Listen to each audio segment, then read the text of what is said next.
بسم اللہ الرحمن الرحیم۔ محاذرائی کی مختلف انداز۔ جب قریش نے دیکھا کہ محمد صلی اللہ علیہ وسلم کو تبلیغ دین سے روکنے کی ہمت کارگر نہیں ہو رہی ہے تو ایک بار پھر انہوں نے غور و خوض کیا اور آپ صلی اللہ علیہ وسلم کی دعوت کا قلع قمع کرنے کے لیے مختلف طریقے اختیار کیے، جن کا خلاصہ یہ ہے: پہلے نمبر پر ہنسی، رٹا، تحقیر، استہزاء اور تکذیب۔ اس کا مقصد یہ تھا کہ مسلمانوں کو بددل کر کے ان کے حوصلے توڑ دیے جائے۔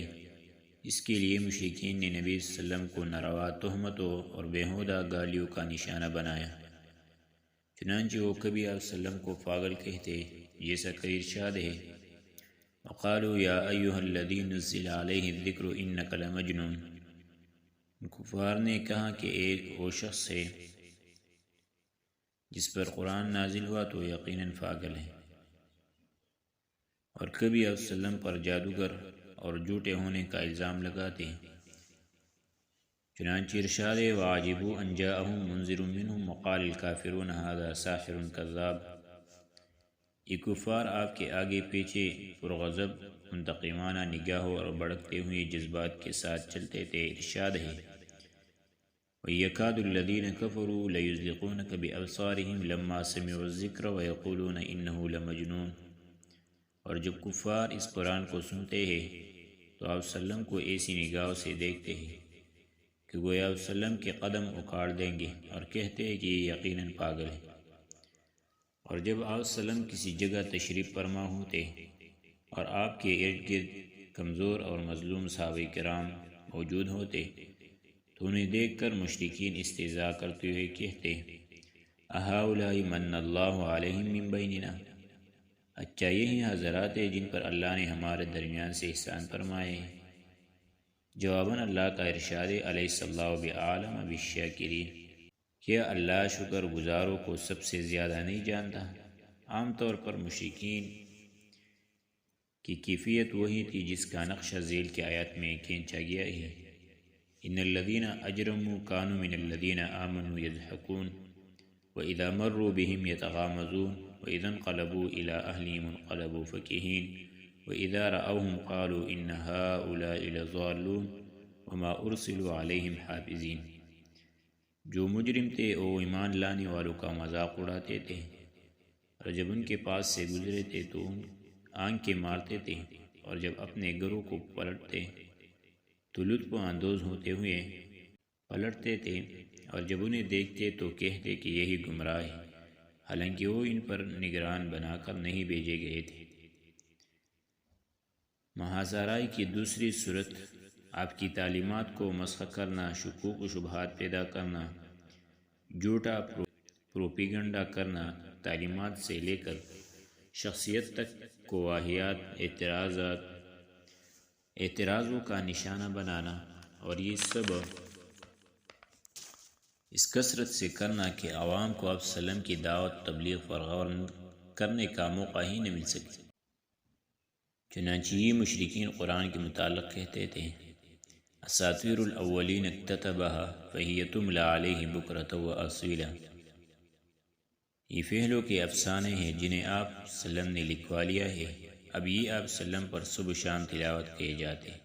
ان ھذا الا افک افتراہ واعانہ علیہ قوم آخرون۔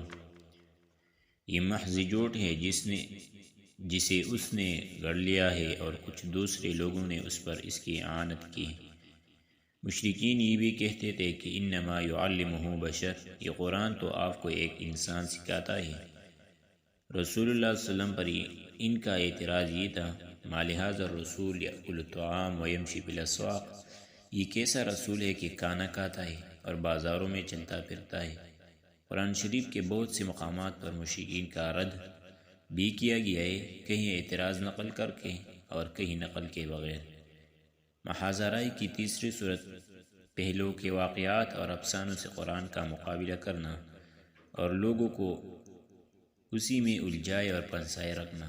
چنانچہ نضر بن حارث کا واقعہ ہے کہ اس نے ایک بار قریش سے کہا: قریش کے لوگوں، خدا کی قسم تم پر ایسی افتاد آن پڑی ہے کہ تم لوگ اب تک اس کا کوئی توڑ نہیں لا سکے۔ محمد صلی اللہ علیہ وسلم تم میں جوان تھے تو تمہارے سب سے پسندیدہ آدمی تھے، سب سے زیادہ سچے اور سب سے بڑھ کر امانت دار تھے۔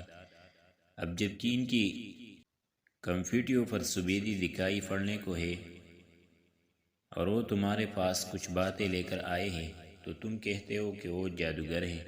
نہیں بخدا وہ جادوگر نہیں، ہم نے جادوگر دیکھے ہیں، ان کی جاڑ پھونک اور گروہ بندی بھی دیکھی ہے، اور تم لوگ کہتے ہو کہ وہ کائن ہے۔ نہیں بخدا وہ کائن بھی نہیں، ہم نے کائن بھی دیکھے ہیں، ان کی الٹی سیدھی حرکتیں بھی دیکھی ہیں اور ان کی فقرہ بندیاں بھی سنے ہیں۔ تم لوگ کہتے ہو وہ شاعر ہے، نہیں بخدا وہ شاعر بھی نہیں، ہم نے شعر بھی دیکھا ہے اور اس کے سارے اصناف حجز رجز وغیرہ سنے ہیں۔ تم لوگ کہتے ہو وہ پاگل ہے، نہیں بخدا وہ پاگل بھی نہیں، ہم نے پاگل فن بھی دیکھا ہے۔ یہاں نہ اس طرح کی گٹن ہے، نہ ویسی بہ کے باتی، اور نہ ان کے جیسی پریب کارانہ گفتگو۔ قریش کے لوگوں سوچو، خدا کی قسم تم پر زبردست افتاد آن پڑی ہے۔ اس کے بعد نضر بن حارث ہیرا گیا، وہاں بادشاہوں کے واقعات اور رستم اسفندیار کے قصے سیکھے، پھر واپس آیا تو جب رسول اللہ صلی اللہ علیہ وسلم کسی جگہ بیٹھ کر اللہ کی باتیں کرتے اور اس کی غریب سے لوگوں کو ڈراتے تو آپ صلی اللہ علیہ وسلم کے بعد یہ شخص وہاں پہنچ جاتا اور کہتا کہ بخدا محمد صلی اللہ علیہ وسلم کی باتیں مجھ سے بہتر نہیں۔ اس کے بعد وہ فارس کے بادشاہوں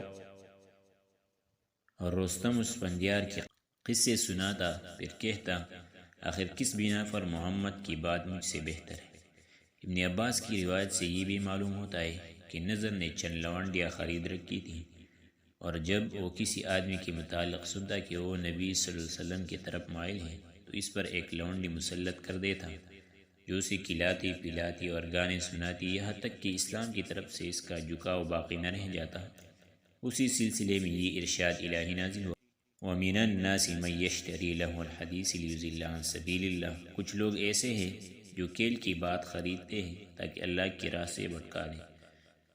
محاذرائے کی چوتھی صورت سودہ بازیہ، جن کے ذریعے مشرکین کی یہ کوشش تھی کہ اسلام اور جاہلیت دونوں بیچ راستے میں ایک دوسرے سے جا ملے، یعنی کچھ لو اور کچھ دو کے اصول پر اپنی بعض باتیں مشرکین چھوڑ دیں اور بعض باتیں نبی صلی اللہ علیہ وسلم چھوڑ دیں۔ قرآن پاک میں اس کے متعلق ارشاد ہے، وَدُّوا لَوْ تُدْهِنُ فَيُدْهِنُونَ، وہ چاہتے ہیں کہ آپ صلی اللہ علیہ وسلم ڈیلے پڑ جائے تو وہ بھی ڈیلے پڑ جائے۔ چنانچہ ابن جریر اور طبرانی کی ایک روایت ہے کہ مشرکین نے رسول اللہ صلی اللہ علیہ وسلم کو یہ تجویز پیش کی کہ 1 سال آپ صلی اللہ علیہ وسلم ان کے معبودوں کی پوجا کیا کریں اور 1 سال وہ آپ کے رب کی عبادت کیا کریں گے۔